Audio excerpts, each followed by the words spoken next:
Hello? Ka zo yau mun yi kidnapping a cikin gidanka. Kai sauri ka zo. Ban gane kidnapping kuma a cikin ƴaƴan da kuma wanne kuka dauka? Karamin wai kuka kama ko kuma babban a ciki dan girman Allah ka kuma kar kuma kowai dan Allah dan Ka dame ni da wani karamin muka kama ko babban. Kawai mu malam kuɗi muke so. Shine magana ba wani karami ko babba.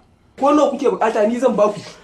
In dai har batun kuɗi ne kan ku wani damu ku gaya mun wanne ne ma daga ciki tukunna karamin ne ko babban kuka kama mun.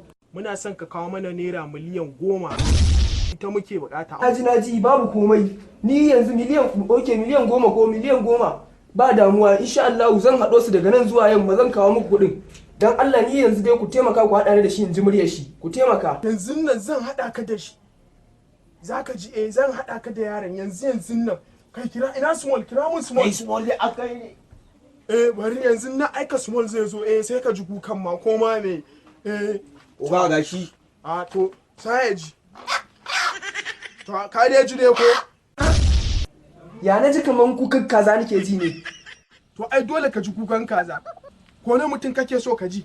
Wallahi kai ka kawo mana kuɗin nan fa. In ba ka ba kai dai kawai ka kawo. Dan wallahi za mu yi farfesun ta anan mu yanka mu cinye alkur'an. Wallahi kai sauri. Okay, yanzu na fahimta. Dama akan kazan ne kuke ta faman damuna akan na kawo muku miliyan 10. Okay, to an kya kawo kuɗin. In dai akan wata kaza ce zan kawo muku miliyan 10 sai dai kar Allah kar ku bar kazan. Bayan ka ku ajiye mun ma kai da kafa zan zo na ansa.